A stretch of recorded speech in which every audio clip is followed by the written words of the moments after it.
Screen visible है सबको?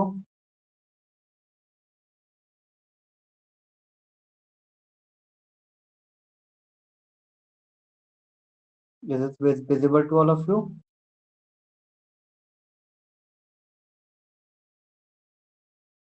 Chat box में लिखो हाँ या ना, आवाज आ रही है कि नहीं आ रही है, या तो तुम लोग माइक अनम्यूट करके बोल दो कि आवाज आ रही है। यस सर, आ रही है। ठीक है, ठीक तो है, आज का जो हमारा जो टॉपिक आज है का वो जो है रेट्रोग्रेसिव मेटामॉर्फोसिस। ये तुम लोग के एग्जाम में इस साल 100 मतलब 100% चांसेस यही आएगा। क्यों? क्योंकि जो रेट्रोग्रेसिव मेटामॉर्फोसिस है ये टॉपिक, ये हर बार ये क्वेश्चन रहता है, और रेट्रोग्रेसिव मेटामॉर्फोसिस इस बार आने के चांसेस सबसे ज्यादा है। क्योंकि अगर आप पेपर देखोगे रेट्रो इसमें जूलॉजी पेपर फर्स्ट का सेक्शन ए में, तो रेट्रोग्रेसिव मेटामॉर्फोसिस अल्टरनेट पे पूछा जाता है। मतलब कि 2017 में आया तो 2018 में नहीं आया होगा, 2018 में नहीं आया तो 2019 में आया होगा। इस तरह से क्या होगा कि रेट्रोग्रेसिव मेटामॉर्फोसिस हम लोग का जूलॉजी का पेपर नहीं हुआ था, हम लोग पेपर जूलॉजी का नहीं दिए थे। तो मैं टिक किया था, तो मेरे अंडर मेरे वाला जो क्वेश्चन पेपर आने वाला था उसमें रेट्रोग्रेसिव मेटामॉर्फोसिस को अच्छे से तैयार किया गया, ताकि चलो भाई आएगा तो लिख दिया जाएगा। बट ये इसका पेपर हुआ ही नहीं, थोड़े पेपर हुए थे, प्रैक्टिकल हुए थे, उसके बाद हम लोग को प्रमोट कर दिया गया, मतलब हाफ हाफ पेपर हुए थे। तो उसके बाद से पेपर हुए नहीं जूलॉजी के, तो रेट्रोग्रेसिव मेटामॉर्फोसिस जो होगा वो सबसे इंपॉर्टेंट है इस साल का, वो आएगा। ठीक है, अब यहाँ से रेट्रोग्रेसिव मेटामॉर्फोसिस को हम लोग समझते हैं है क्या ये। एक मिनट रुक जाओ। तो रेट्रो मेटामॉर्फोसिस से मतलब आप क्या समझते हो? रेट्रोग्रेसिव मेटामॉर्फोसिस से आप क्या समझते हो? मेटामॉर्फोसिस मतलब क्या होता है पता है? कि कोई भी अगर लार्वा वो ट्रांसफॉर्म होके अगर एडल्ट में चला जाता है, कोई लार्वा है, सपोजिट ये लार्वा है, अगर वो ट्रांसफॉर्मेशन कर ले, या यूपी बोर्ड वाले उसको रूपांतर बोलते हैं, या कन्वर्जन बोलो, या ट्रांसफॉर्मेशन बोलो, या काया पलट बोलो, जो भी कुछ बोलो, कि लार्वा जब ट्रांसफॉर्म होके अगर एडल्ट फॉर्म में चला जाता है, एडल्ट फॉर्म में, तो उसको बोला जाता है मेटामॉर्फोसिस। ठीक है, तो रेट्रोग्रेसिव मतलब हो या तो उल्टा हो या तो सीधा, हो तो रहा है मेटामॉर्फोसिस, मतलब कि या तो उल्टा ट्रांसफॉर्मेशन हो या तो सीधा ट्रांसफॉर्मेशन हो, तो इसी को बोलते हैं रेट्रोग्रेसिव मेटामॉर्फोसिस। तो रेट्रोग्रेसिव मेटामॉर्फोसिस को आपको पूरा डिफाइन करना पड़ता है बेसिकली। देखो, अगर आप जानना चाहो उसके अंदर रेट्रोग्रेसिव मेटामॉर्फोसिस के अंदर, तो होता क्या है कि बेसिकली मेटामॉर्फोसिस मतलब क्या हो रहा है कि चेंज या ट्रांसफॉर्मेशन ऑफ एडल्ट लार्वा। कोई अगर ये गोला गोला लार्वा है, जैसे कोई लार्वा है, और वो एक एडल्ट जैसे कि कोई लार्वा बना दे रहा है, हर्डमानिया का वो बना दे रहा है, तो ये लार्वा से एडल्ट में जो कन्वर्जन होता है इसी को बोलते हैं मेटामॉर्फोसिस। इसी को बोलते हैं ट्रांसफॉर्मेशन, कोई मेटामॉर्फोसिस बोलते हैं, कन्वर्जन बोलो, या यूपी बोर्ड वाले इसको रूपांतर बोलो। क्लियर है सबको? क्लियर है? डेफिनेशन क्लियर है? तो जैसे आप तो यहाँ पे किसका मेटामॉर्फोसिस होगा, तो एसिडियन लार्वा का। तो एक बार सब लोग चैट बॉक्स में लिखो, रेट्रोग्रेसिव मेटामॉर्फोसिस में किसका मेटामॉर्फोसिस होगा, किसका ट्रांसफॉर्मेशन होगा, तो एसिडियन लार्वा का होगा, एसिडियन लार्वा का होगा। चैट बॉक्स में एसिडियन लार्वा लिखो, ताकि आप लोग एक बार लिखोगे तो आपके दिमाग में रहेगा कि किसका मेटामॉर्फोसिस हो रहा है, किसका ट्रांसफॉर्मेशन हो रहा है, तो किसका हो रहा है, एसिडियन लार्वा का हो रहा है। एक नंबर में पूछा जाएगा। Type in chat box all of you, सभी लोग चैट बॉक्स में टाइप करो। शिवांगी, अनंता, शालिनी, हम देख नहीं रहे हैं। हाँ, एसिडियन लार्वा, वेरी गुड। तो आप रेट्रोग्रेसिव मेटामॉर्फोसिस में एसिडियन लार्वा का ट्रांसफॉर्मेशन कर हो रहा है इसके अंदर। और ये किसका टॉपिक है, तो आप किसका बताओगे, तो हर्डमानिया पैलिडा में। तो उसका हर्डमानिया पैलिडा के लार्वा का क्या नाम है, तो क्या बताओगे, एसिडियन लार्वा। तो क्वेश्चन दोनों तरीके से पूछे जा सकते हैं कि मेटामॉर्फोसिस में जो लार्वा है उसका क्या नाम है, एसिडियन लार्वा, और हर्डमानिया में जो लार्वल स्टेज है वो कौन सा है, तो बताओगे एसिडियन लार्वा। क्लियर है सबको? अब देखो, बेसिकली अब आप तो बताना चाहिए, आप एक्चुअली में होता है कि यहाँ पे हम इस टॉपिक को नोट्स एकदम देंगे, अच्छे से लिख लेना इसको कॉपी में। कल लार्वा बताएंगे, उसके बाद हम वेस्कुलर सिस्टम पे जाएंगे, क्योंकि हमारी ये जरूरी जो टॉपिक्स हैं जो एग्जाम पॉइंट ऑफ व्यू से आने वाले हैं, पढ़ाएंगे तो सभी, लेकिन जो आने वाले हैं वो उसको पहले देखते हैं। एसिडियन लार्वा सलोनिगोड, देखो हमने यहाँ पे डेफिनेशन यहाँ पे लिखा हुआ है। देखो पहले तो हमने बताया कि देखो metamorphosis of ascidian larva is unique, ये यूनिक होता है। ये क्या होता है? It involve the transformation of an active free swimming larva such as nocturnal. मैं बता रहा हूँ, एक बार ध्यान से सुनो। तो इसमें हम किसका चेंज हो रहा है? तो एसिडियन लार्वा का चेंज हो रहा है, ठीक है, ट्रांसफॉर्मेशन हो रहा है। तो ये लार्वा होता है वो क्या होता है? तो एक्टिव, एक्टिव होता है ये लार्वा, इसकी कैरेक्टर है। और ये फ्री स्विमिंग लार्वा होता है। क्या होता है? फ्री स्विमिंग लार्वा होता है। क्लियर है? एक मिनट रुक जाओ। मेटामॉर्फोसिस में, मेटामॉर्फोसिस में अब क्या समझ रहे हो? डेफिनेशन अब अभी इसका अभी समझ जाओगे 1 मिनट में। ट्रांसफॉर्मेशन समझ वही है कि जो लार्वा अगर चेंज हो जाता है एडल्ट में तो मेटामॉर्फोसिस बोलते हैं। तो इसमें होता क्या है? मेटामॉर्फोसिस, रेट्रोग्रेसिव मेटामॉर्फोसिस हर्डमानिया पैलिडा में मेटामॉर्फोसिस किसका होता है? तो एसिडियन लार्वा का। और ये यूनिक होता है। ये इन्वॉल्व होता है transformation of an active free swimming larva. तो एक और भी बता सकते हो कि जो रेट्रोग्रेसिव मेटामॉर्फोसिस में एक्टिव फ्री स्विमिंग लार्वा है वो कौन सा लार्वा है? तो एसिडियन लार्वा। तो 3-4 तरीके से आप देख लो। एक्टिव फ्री स्विमिंग लार्वा किस में पाया जाता है? तो बताओगे हर्डमानिया पैलिडा में। उस लार्वा का नाम क्या है? तो एसिडियन लार्वा। तो यहाँ तक क्लियर है? द मेटामॉर्फोसिस किसका हो रहा है, मतलब ट्रांसफॉर्मेशन किसका हो रहा है? तो एसिडियन लार्वा का हो रहा है। और ये क्या क्या हो रहा है? ट्रांसफॉर्मेशन हो रहा है बोलोगे या कन्वर्जन हो रहा है? It involve the transformation of active free swimming larva. तो इसको एक्टिव फ्री स्विमिंग लार्वा भी बोलते हैं।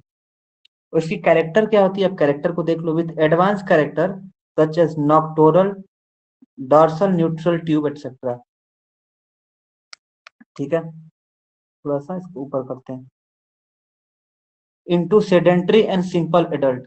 आप सेडेंट्री का मतलब आप समझते हो, पहले ही बता चुके हैं कि एक जगह पे रहना, स्थानबद्ध रहना, वहीं पे पड़े रहना। Into sedentary simple adult with only pharynx with stigmata and endostyle. तो इसके अंदर ये कैरेक्टर। और नॉक्टोरल नेचर मतलब क्या होता है? नॉक्टोरल मतलब वो होता है कि जो रात वाले में आते हैं। तो नॉक्टोरल नेचर में तो होना चाहिए फ्री स्विमिंग लार्वा की कैरेक्टर ही होती है। लेकिन यहाँ पे क्या लिखा है कि with advance character such as notochord. तो आपने कभी सोचा हो, अभी कभी आपने 12th क्लास या 11th क्लास आपको याद होगा, तो उसमें आप लोगों ने पढ़ा होगा कि जो कॉर्डेट्स वगैरह होते हैं और नॉन कॉर्डेट्स में आपने पढ़ा होगा कि नॉन कॉर्डेट्स की जब बात आती है, जैसे कि आपने पढ़ा होगा ना कि जिस कॉर्ड डेटा में क्या होता है कि नोटोकॉर्ड होता है, उस जो होता है कि हमारा वर्टिब्रल कॉलम प्रेजेंट रहता है। तो उसमें इसी की बात है कि with advance character such as notochord with dorsal neural tube होता है इसके अंदर। तो metamorphosis of ascidian larva unique होता है। ये सारा चीज आपको क्लियर है? अब आते हैं पैराग्राफ 2 पे। ये डेफिनेशन ही अभी तक चल रहा है, इसको लिखने के बाद अब फाइनल आंसर पे आ पाओगे कि इन other word a complex larva is change into the simple adult form is called retrogressive Metamorphosis. तो या तो अदर वर्ड एक पैराग्राफ चेंज करके आप इतना लिखना कि कॉम्प्लेक्स लार्वा या लार्वा जो होता है चेंज हो जाता है एक सिंपल एडल्ट फॉर्म में। या ये भी लिख सकते हो the transformation of complex larva या conversion of, in other word न लिख के लिखो द कन्वर्जन ऑफ या transformation of complex larva is change. या यहाँ पे लिख दो क्या कुछ भी, मतलब वो चेंज हो रहा है किसके अंदर? सिंपल एडल्ट के फॉर्म में, उसको बोलते हैं रेट्रोग्रेसिव मेटामॉर्फोसिस। तो इतना लिखने के बाद आप यहाँ पे इतना बड़ा डेफिनेशन दोगे। और मेटामॉर्फोसिस कितने तरीके का होता है यहाँ पे तो नहीं लिखा हुआ है, लेकिन यहाँ पे देखो कितने तरीके से होता है। तो 2 तरीके से होता है। एक होता है, आप लिख देना there are retrogressive are of 2 type, यहाँ पे लिख सकते हो। एक होगा रेट्रोग्रेसिव चेंज, रेट्रोग्रेसिव चेंज। और एक होता है प्रोग्रेसिव चेंज। तो रेट्रोग्रेसिव चेंज में कुछ पॉइंट लिख लोगे और प्रोग्रेसिव चेंज में कुछ पॉइंट लिख लोगे, आंसर कंप्लीट हो जाएगा। तो हम सबसे पहले क्या देखेंगे? Retrogressive metamorphosis of tadpole of beard are mainly involve in 2 type of change. तो यहाँ पे लिखा भी हुआ है कि रेट्रोग्रेसिव मेटामॉर्फोसिस मेनली 2 टाइप का प्रोसेस इसमें इन्वॉल्व होता है। एक रेट्रोग्रेसिव चेंज होता है और एक प्रोग्रेसिव चेंज होता है। तो सबसे पहले हम रेट्रोग्रेसिव चेंज को देखते हैं।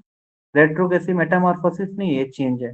चेंज की बात करें कि क्या क्या चेंज हो रहा है इसके अंदर मेटामॉर्फोसिस से। तो रेट्रोग्रेसिव चेंज में पहला हम देखते हैं, ये पहला है, देखो ये पहला है, 1 डाला गया है, उसके बाद 1 के अंदर ABCD करके लिखा हुआ है। तो रेट्रोग्रेसिव चेंज में आप क्या देख रहे हो? It involve degeneration of some structure. तो रेट्रोग्रेसिव चेंज में क्या हुआ कि आपको कुछ खत्म होता हुआ दिखाई देगा डीजनरेशन में, और प्रोग्रेसिव चेंज में आपको क्या दिखाएगा कि कुछ आता हुआ दिखाई देगा, मतलब कुछ लूज हुआ होगा पोर्शन, वो आता हुआ दिखाई देगा। लेकिन रेट्रोग्रेसिव चेंज में क्या होता है कि इसमें डीजनरेशन होता है, मतलब कुछ न कुछ जो होगा उससे गायब भी मिलेगा आपको। तो आते आइए देखते हैं पॉइंट ए जो हमारा है, और long tail of larva with caudal fin begin to reduce. तो जो लॉन्ग टेल होता है इस लार्वा का कैडुअल फिन के साथ, वो क्या होता है कि वो रिड्यूस होना चालू हो जाता है, और इतना रिड्यूस होता है कि बाद में जाते जाते वो फाइनली डिसअपियर। जो जो लॉन्ग टेल होता है ना लार्वा का, वो बाद में रेट्रोग्रेसिव चेंज में क्या होता है कि बाद में इतना रिड्यूस होता होता होता होता फाइनली वो डिसअपियर ही हो जाता है एक्चुअली में। ठीक है, यहाँ तक सब क्लियर है? बोलो सब लोग क्लियर है? सोलोनी क्लियर है यहाँ तक? देखो ये रेट्रोग्रेसिव चेंज था। अभी इसके बाद जो हम पढ़ेंगे वो हमारा रहेगा यहाँ पे प्रोग्रेसिव मेटामॉर्फोसिस। तो प्रोग्रेसिव मेटामॉर्फोसिस में क्या होगा, इसको आप क्या लिखोगे, सेकेंड पॉइंट। और इसके पहले वाला जो था वो क्या था, वो हमारा क्या था यहाँ पे, ये पहला वाला रेट्रोग्रेसिव मेटामॉर्फोसिस में रेट्रोग्रेसिव चेंज, ये पहला पॉइंट था यहाँ पे, रेट्रोग्रेसिव चेंज और प्रोग्रेसिव चेंज। तो रेट्रोग्रेसिव मेटामॉर्फोसिस बेसिकली दो तरीके से होता है। रेट्रोग्रेसिव चेंज में क्या होता है कि कुछ न कुछ हिस्सा उससे गायब होने लगता है, डीजेनरेट होता है, और उसमें क्या होता है कि कुछ न कोई जो पार्ट होगा वो अपीयर होने लगता है। तो इसमें क्या रेट्रोग्रेसिव चेंज में आपने पहला पॉइंट क्या देखा कि लॉन्ग टेल ऑफ जो लार्वा का जो लॉन्ग टेल होता है कैडुअल फिन के साथ, वो क्या होता है कि पहले रिड्यूस होता है, फाइनली बाद में क्या होता है कि वो डिसअपियर हो जाता है। पहले चैट बॉक्स में लिखो कि सब लोग आवाज आ रही है और क्लियर है सबको। Is it clear to all of you?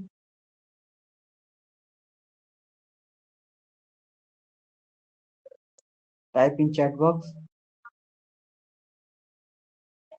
Clear है। शिवांगी, खुशबू, निवास कुमार, बच्चों, संदीप, ओके ठीक है गुड। हाँ ठीक है। तो देखो ये जो आप रेट्रोग्रेसिव में आप जितना भी पार्ट लिखोगे उसमें सब गायब हुआ पोर्शन या डिजेनरेट हुआ हुआ पोर्शन ही आप इसके अंदर पढ़ोगे। चलो अब सेकंड पॉइंट की बात करते हैं। कैडुअल मसल नर्व नोटोकॉर्ड डिसअपियर होता है। तो जो जैसे रेट्रोग्रेसिव चेंज होता है तो इसमें कैडुअल मसल्स नर्व और नोटोकॉर्ड ये क्या होता है कि ये डिसअपियर होने लगता है, ये भी डिसअपियर हो जाता है। तो पहला फर्स्ट पॉइंट क्या देखा कि जो लॉन्ग टेल लार्वा का था कैडुअल फिन के साथ, वो पहले रिड्यूस होता है फिर फाइनली डिसअपियर हो जाता है। कैडुअल मसल नर्व और नोटोकॉर्ड जो होता है वो भी डिसअपियर हो जाता है। ठीक है। अब तीसरा पॉइंट देखते हैं, थर्ड पॉइंट में क्या बोलता है, the adhesive papilla are lost, the larval sense organ and sensory vesicles break down and disappear। तो अब जब आप इसके अंदर पढ़ोगे जो सेंस ऑर्गन हो गए जिससे वो फील करते हैं अपने आप को, जो हर्डमानिया पैलिटा वगैरह है, तो जो इसका एडेसिव पैपिले पैपिले जो होती है ना उसको हम दिखाएंगे जब लार्वा कल पढ़ाएंगे तो उसके अंदर। तो the adhesive papilla are lost, the larval sense organ and sensory vesicle break down and disappear। तो जो उसकी सेंसरी वेसिकल होती है जिससे वो अपने आप को महसूस करते हैं, जो उसका सेंस ऑर्गन है, वो क्या होता है कि पहले ब्रेक डाउन हो जाता है उसका, और ब्रेक डाउन होने के बाद वो भी डिसअपियर हो जाता है। तो यहाँ पे आप क्या देखते हो, पहले लॉन्ग टेल जो लार्वा हुआ वो भी डिसअपियर हुआ, फिर उसमें के अंदर जो कैडुअल मसल थे नर्व और नोटोकॉर्ड थे वो डिसअपियर हुए, फिर सेंस ऑर्गन उसके जो सेंसरी वेसिकल थे वो पहले टूटे, टूटने के बाद ब्रेक डाउन हुआ उनका, ब्रेक डाउन होने के बाद फिर से वो डिसअपियर हो गए। तो ये तीनों पॉइंट आपको हमको आई होप सबको क्लियर होगा इन तीन पॉइंट में क्या था। ठीक है, आगे बढ़ते हैं। ओके क्लियर है, ठीक है। अब आते हैं नेक्स्ट पेज पे।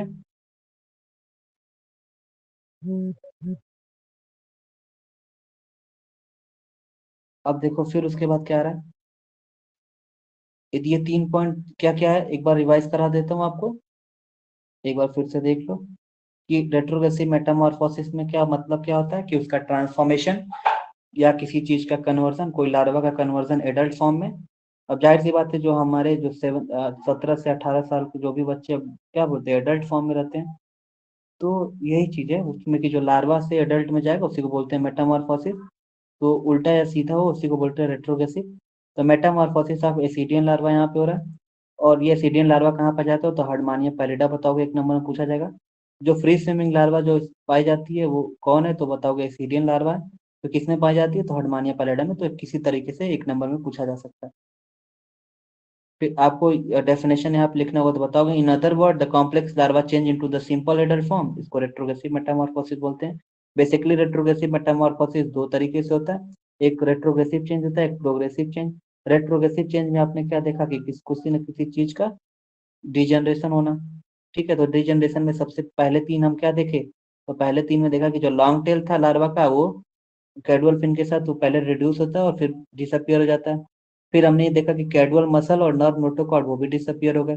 तीसरे पॉइंट पे हमने देखा कि एडेसिव पेपिला जो होता है वो खत्म हो जाता है, और जो लार्वल सेंस ऑर्गन होता है जिससे वो महसूस वगैरह सारा चीज करता है, जिसका नाम सेंसरी वेसिकल है, वो पहले टूटता है और वो भी डिसअपियर हो जाता है। ठीक है, अब बात करते हैं नेक्स्ट पॉइंट इसका। इसमें देखिए, anterior region between the attachment and mouth show rapid growth, while original dorsal side with arteriopostore stop growth।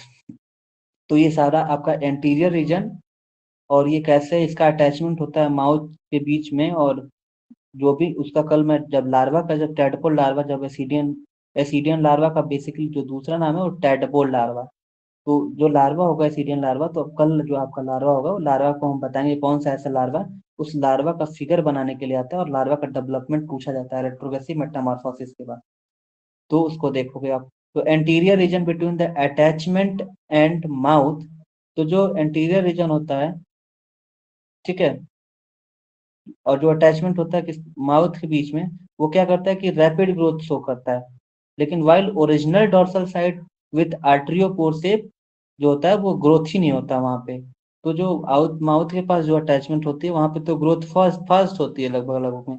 लेकिन ओरिजिनली जो डॉर्सल साइड में जब आर्ट्रियोपोर है वहां पे देखा जाए तो वहां पे ग्रोथ क्या होती है, बिल्कुल रुक जाती है, इतनी ग्रोथ होती नहीं है।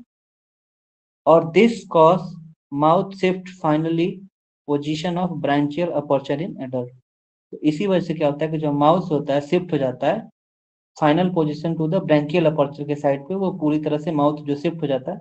आपने देखा था कि ब्रैंकियल अपर्चर ही इसका माउथ माना जा रहा था, आर्चियल अपर्चर को माउथ नहीं माना जाता। तो एडल्ट में भी जो होता है यहाँ वाला जो पोर्शन ब्रैंकियल अपर्चर था उसी को माउथ माना जाता है। और क्यों होता है, क्योंकि आपने यहाँ पे देखा कि वहाँ ग्रोथ कहाँ पे हो रहा है, तो माउथ की तरफ नहीं होता है, बल्कि वहां पे क्या हो जाती है कि आर्टरियोपोर जहाँ पे होती है उसी की वजह से वो स्टॉप हो जाता है।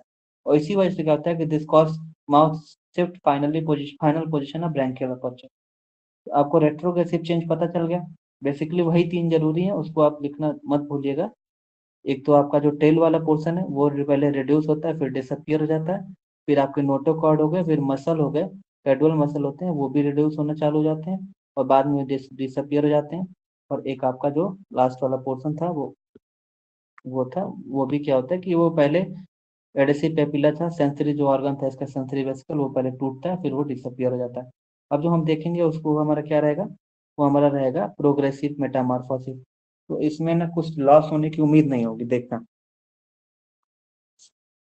Progressive metamorphosis. Some larval are structure necessary for survival, which become more specialized in adults, such as trunk become pear-shaped due to the loss of tail। तो इसमें क्या लिखा हुआ है कि some larval are structure जो लार्वल स्ट्रक्चर जो कुछ होते हैं इसके अंदर, वो इसके लिए जरूरी होते हैं इसके सर्वाइवल के लिए। तो वो क्या होते हैं कि एक्चुअली में वो अगर चले जाएंगे तो फिर ये होगा वो जो आप स्पीसीज है वो रहेगा ही नहीं। तो जो कुछ लार्वल स्टेज में जो नेसेसरी होते हैं सर्वाइवल के लिए वो यहाँ पे रह जाता है। उसमें क्या रह जाता है आपने देखा, क्या क्या रह जाएगा, तो देखो ये होता है जो ट्रंक होता है ना वो पियर शेप हो जाता है, पियर्ड शेप हो जाएगा आपको। जब ये पियर्ड शेप मतलब जानते हो ना पियर्ड शेप में कैसा, ऐसे गोलाकार में पियर्ड शेप में हो जाएगा। क्यों, क्योंकि टेल तो ऑलरेडी ऊपर का गायब हो चुका है, जब टेल गायब हो चुका है तो पियर्ड शेप दिखेगा ही। अगर ये लॉस अगर इसका हो जाएगा तो फिर वो उसका सर्वाइवल का कोई मतलब ही नहीं रहेगा, वो खत्म हो जाएगा। तो इसलिए बोला गया प्रोग्रेसिव चेंज में कि some larval are structure necessary for survival which become more specialize in adult. जो वो क्या था ट्रंक, वो ट्रंक का होगा जो पियर शेप में हो जाएगा। और पियर शेप में क्यों होगा, क्योंकि जो टेल होगा उसका वो ऑलरेडी आपने देखा कि रेट्रोग्रेसिव मेटामॉर्फोसिस के थ्रू गायब हो चुका है। अब देखते हैं सेकेंड पॉइंट हमारा, adult neural gland and nerve ganglion is formed by neural tube and trunk ganglion is situated mid-dorsally between mouth and arteriopore. इसमें ही बोला जा रहा है कि जो एडल्ट न्यूरल ग्लैंड है और जो नर्व गैंग्लियन है, और ये नर्व गैंग्लियन और न्यूरल ग्लैंड कहाँ पे पाए जाएंगे, तो ये सेंसरी ऑर्गन में पाए जाएंगे। ठीक है, इस फॉर्म बाय किस किस, ये नर्व गैंग्लियन और न्यूरो ग्लैंड किससे बनते हैं, तो न्यूरल ट्यूब से बनते हैं। तो आप लोग एक बार चैट बॉक्स में टाइप करो, नर्व गैंग्लियन और एडल्ट न्यूरल ग्लैंड किससे बनते हैं, तो न्यूरल ट्यूब से बनते हैं। Type in chat box neural tube.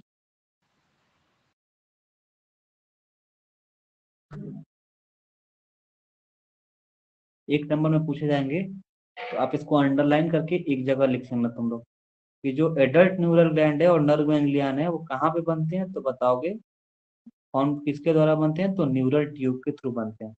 ठीक है नीलम, गुड।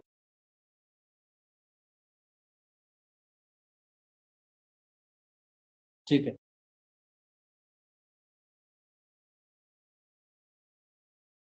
कोई और, कोई और भी? तो क्या हो गए, एडल्ट न्यूरल ग्लैंड और नर्व गैंग्लियन जो होते हैं कैसे बनते हैं, तो न्यूरल ट्यूब से बनते हैं। और ट्रंक गैंग्लियन कहाँ पे प्रेजेंट होता है, कहाँ पे सिचुएटेड होता है, तो मिड डॉर्सली बिटवीन माउथ और आर्टरियोपोड। तो पूछा जाएगा कि ट्रंक गैंग्लियन कहाँ पे रहता है। ये सारा चीज आप trunk ganglion, neural gland, neural tube, सारा चीज आप कल जब लार्वल का डेवलपमेंट पढ़ोगे उसमें सारा चीज तुम्हें क्लियर हो जाएगा, एक एक word. So adult neural gland and nerve ganglion is formed by neural tube and trunk ganglion is situated mid-dorsally between mouth and arteriole. Okay, अब देखो, तो एक चीज पूछा जाएगा कि ट्रंक गैंग्लियन कहाँ पे है, प्रेजेंट है, तो बताओगे mid dorsally between mouth and atriopore के बीच में, दोनों के बीच में प्रेजेंट होता है।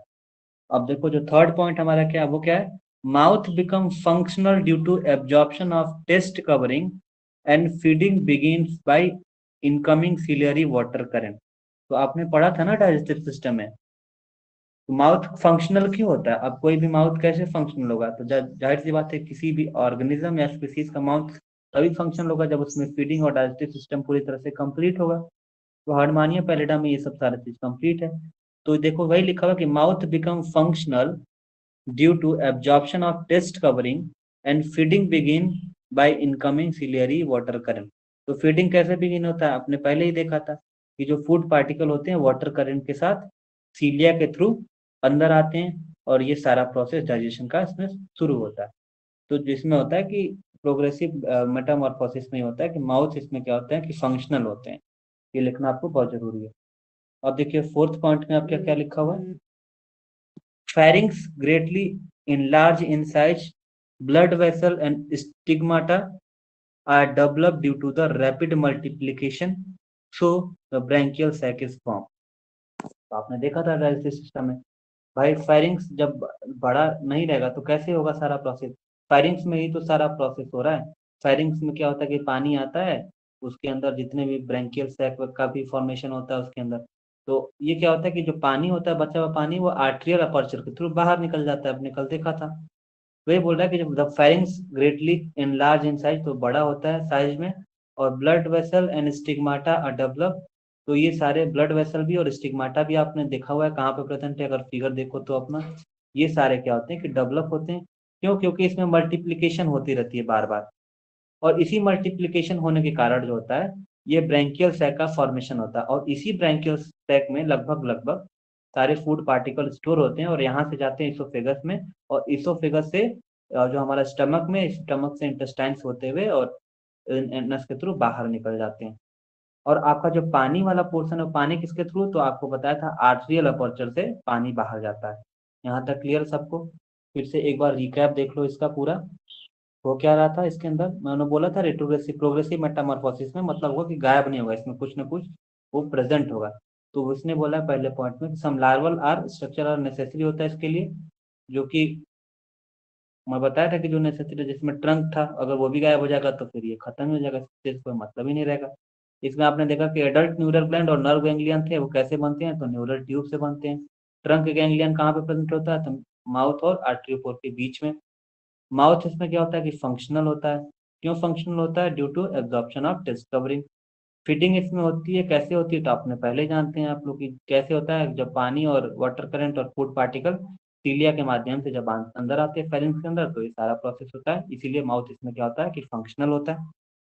फेरिंग्स जो इसके अंदर होता है वो ग्रेटली एनलार्ज होता है, बड़ा होता है साइज में, और इसमें ब्लड वेसल स्टिग्मेटा डेवलप होते हैं। क्यों डेवलप होते हैं? क्योंकि इसमें रैपिड मल्टीप्लिकेशन होता रहता है, और इसी मल्टीप्लिकेशन होने के कारण इसमें ब्रैंकियोसेक का फॉर्मेशन होता है। यहाँ तक क्लियर है?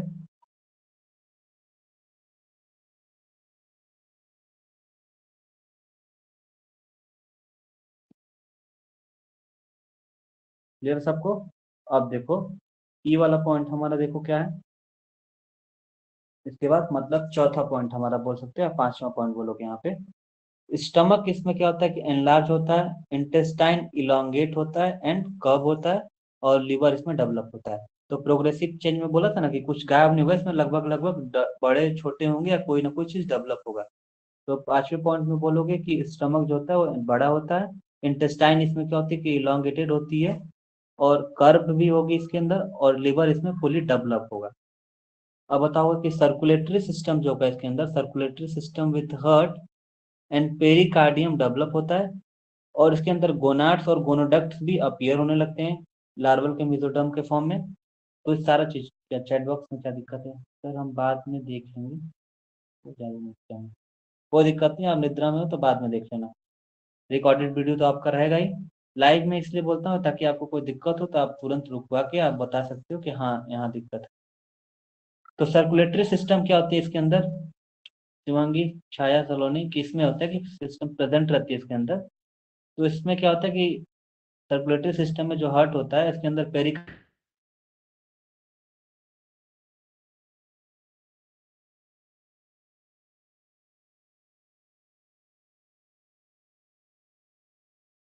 सर आपकी वॉइस नहीं आ रही है।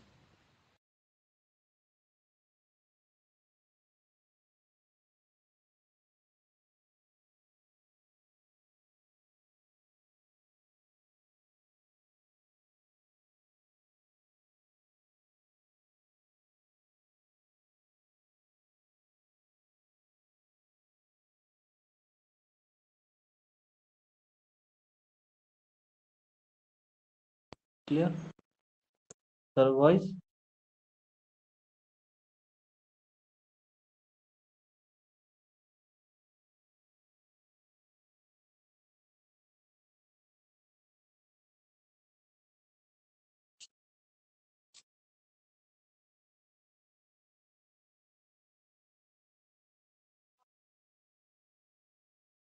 हेलो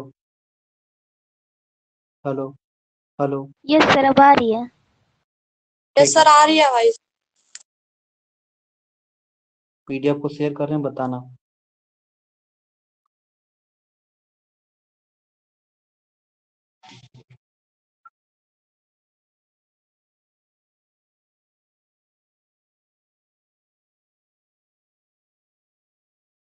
यही वाला ना? यस सर सर्कुलेटरी सिस्टम वाला। तो सर्कुलेटरी सिस्टम क्या होता है इसमें प्रेजेंट होता है? बताओगे सर्कुलेटरी सिस्टम प्रेजेंट होता है, इसके हार्ट होता है, और पेरिकार्डियम इसमें क्या होता है कि फुली डेवलप होता है। पेरिकार्डियम पता है ना, जो हार्ट की अंदर की जो लेयर होती है।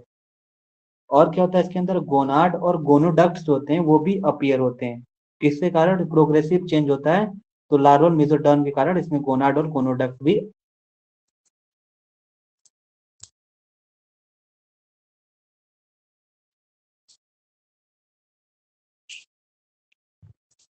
ठीक है, एक मिनट होल्ड करो।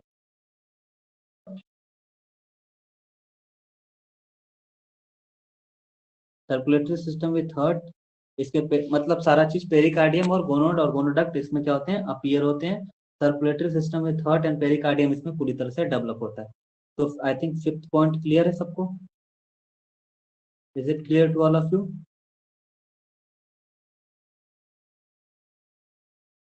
ठीक है, क्लियर है? Yes sir. ठीक है, इस यही बना इस पूरे पैराग्राफ में लास्ट वाले पेज पे आपको यही बताना है कि स्टमक इसमें एनलार्ज होता है। सर्कुलेटरी सिस्टम से देखना, सर्कुलेटरी सिस्टम विथ इसमें सर्कुलेटरी सिस्टम प्रेजेंट होता है और सर्कुलेटरी सिस्टम में हार्ट और पेरिकार्डियम की जो लेयर होती है वो पूरी तरह से डेवलप होती है। गोनाड और गोनोडक्ट भी इसमें पूरी तरह से अपीयर दिखते हैं। क्यों? क्योंकि किसकी वजह से? क्योंकि लार्वल मेसोडर्म होने की मेसोडर्म का प्रोग्रेसिव मेटामॉर्फोसिस होता है, इसीलिए। फिर जो हमारा नेक्स्ट पॉइंट होगा उसमें बताओगे टेस्ट और tunica spread over the entire animal. तो जो टेस्ट और ट्यूनिका होगा वो क्या हो जाएगा? एनिमल पे पूरी तरह से स्प्रेड हो जाएंगे। तो टेस्ट और ट्यूनिका कहाँ पे था? हमारा हर्डमानिया में। ये एनिमल ही तो है एक्चुअली में। तो इसके टेस्ट और ट्यूनिका जो बेसिकली कहाँ पे दसा रहता है? तो सैंड में। तो ये सारे चीज क्या होंगे कि डेवलप होंगे। तो ये बताया कि all this changes mark the beginning of sedentary active feeding adult life. तो ये सब जितने चेंजेस हुए हैं वो क्या बता रहे हैं कि किसकी बिगिनिंग हो रही है? तो sedentary actively feeding adult life है। सीडेंटरी मतलब आप समझ रहे हो कि एक जगह आस्थान बंद होना, वहीं पे। हाँ, यह हाँ साधन, यस। तो ये सारे क्या होंगे कि एक जगह पे यही सारे कैरेक्टर जो होते हैं वो इसके जो रेट्रो जितने भी हमारे जो सेडेंटरी एनिमल है, जो ये जितने भी आपको दिख रहे हैं ये, वो इसकी पूरी कैरेक्टर को शो कर रहे हैं। एंड दे स्टार्ट तो all this changes mark the beginning of sedentary actively feeding adult life. So they start production of gamete first ओवा एंड लेटर स्पर्म। तो सबसे पहले क्या करते हैं, इसमें होता क्या है कि सबसे पहले इसमें गैमेट का प्रोडक्शन होता है। तो गैमेट के प्रोडक्शन में सबसे पहले ओवा बनता है, फिर बाद में इसमें स्पर्म का फॉर्मेशन होता है और इसके अंदर डेवलपमेंट होती है। तो कल इसका जो डेवलपमेंट होगा लार्वा का, अब सारा चीज आपको टर्म भी क्लियर हो जाएंगे और सारा चीज क्लियर हो जाएगा। तो यहाँ इसको लिख के तुम लोग रट्टा मार लेना, ठीक है। थोड़ा थोड़ा आप लोग को गाइडलाइन या तो गाइडेंस तो मिलेगी आपको, बस आपको इसको याद कर लेना।